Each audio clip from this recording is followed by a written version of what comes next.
Yes. Yes. అయితే గురూజీ కొంతమంది పిల్లల్ని మనం చూసినట్లయితే వాళ్ళేంటంటే వాళ్ళ గురించి ఎవ్వరు తెలుసుకోకూడదు. ఏవన్నా తప్పుగా అనేసుకుంటారేమో, నా గురించి అసలు తెలియకూడదు అన్న భావంతో ఎవరితో కలవరు. ఈవెన్ ఫ్యామిలీ సర్కిల్‌లో కూడా వాళ్ళు కలవడానికి పెద్దగా ఇష్టపడరు. చాలా రిజర్వ్డ్‌గా ఒక పక్కన అలా ఉండిపోతూ ఉంటారు. రిజర్వ్డ్ అనే పదం వాడకండి. అది నాకు చాలా లవబుల్ వర్డ్ అది. లవబుల్. ఓకే. నేను ఓకే. రిజర్వ్డ్‌గానే ఉంటాను ఎప్పుడు. హ్మ్. దీనికి ముందు ఒకటి చూద్దామండి. పిల్లలే కాదండి అందరూ అంతే. హ్మ్. ఇప్పుడు మనం బస్ స్టాప్‌లో నిలబడ్డాం అనుకోండి. ఒక ఆటో వెళ్తూ ఉంది. ఆటో అంటాం. హ్మ్. వాడు ఆకుండా వెళ్ళిపోయాడు అనుకోండి ఇలా అనుకుంటాం. గుర్తుందా? ఏదో ఆటో పిలవనట్టు. అవును. అలాగే అరటి తొక్క మీద కాలేసి పడ్డాం అనుకోండి. ఏం అవును. దెబ్బ తగలనట్టు నటిస్తాం. దెబ్బ అవునవును. తగిలితే అబ్బా! ఆ! అంటే పెద్ద నష్టం ఏం లేదు కదా! అవును. ఈ ఎందుకు అలాంటి ఫీలింగ్స్ అన్ని అందరూ దాచేస్తారు? ఏమనుకుంటారో అని మీరే అన్నారు కదా! అవును. దీన్నే జెంటిల్‌మెన్ సిండ్రోమ్ అంటారు. ఓకే. జెంటిల్‌మెన్ సిండ్రోమ్ అంటే అందరూ ఏమనుకుంటారనే భయం. హ్మ్.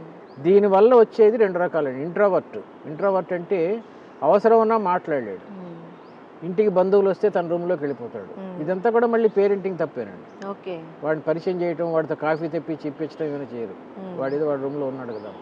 అయితే ఎక్కువ మాట్లాడటం కూడా తప్పేనండి. అవసరం లేని విషయాలు మాట్లాడటం అవును. ఎక్స్‌ట్రావర్షన్ అంటారు దీన్ని. హ్మ్. Extraversion is more dangerous than introversion. మన బ్రెయిన్‌లో 5,00,000 న్యూరాన్స్ మాత్రమే యాక్టివ్‌గా ఉంటాయి. హ్మ్. ఆ 5,00,000లో నువ్వు ఎక్స్‌ట్రావర్షన్ అయ్యే కొద్దీ మెంటల్‌గా స్ట్రెయిన్ అయిపోతావు.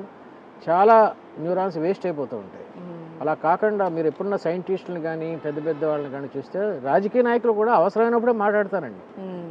అవసరం లేనప్పుడు అసలు మాట్లాడరు వాళ్ళు. అదే. సో, ఎప్పుడు అవసరమో, ఎప్పుడు అవసరం లేదో తెలుసుకొని ఆ ప్రకంగా ఉంటే దాన్ని రిజర్వ్‌నెస్ అంటారు. అయితే ఈ రిజర్వ్‌నెస్ కొన్ని సందర్భాల్లో బావుంటుంది గానీ, ఇంట్లో కూడా మన పిల్లోడు ఇద్దరు పిల్లలు రిజర్వ్డ్‌గా ఓ మూల కూర్చొని అసలు మాట్లాడుకోకుండా అవును. గంభీరంగా అవును. ఏదో గౌతమ్ బుద్ధుడిలా కూర్చుంటే బాగోదండి. అక్కడ మాత్రం పిల్లలకి యాక్టివ్‌గా, హడావుడిగా ఉండటం కోసం హ్మ్. నేను మీకు చెప్పాను గత ఎపిసోడ్‌లో 5 ఐశ్వర్యాల్లో ఒకటి ఎంటర్‌టైన్‌మెంట్ అని.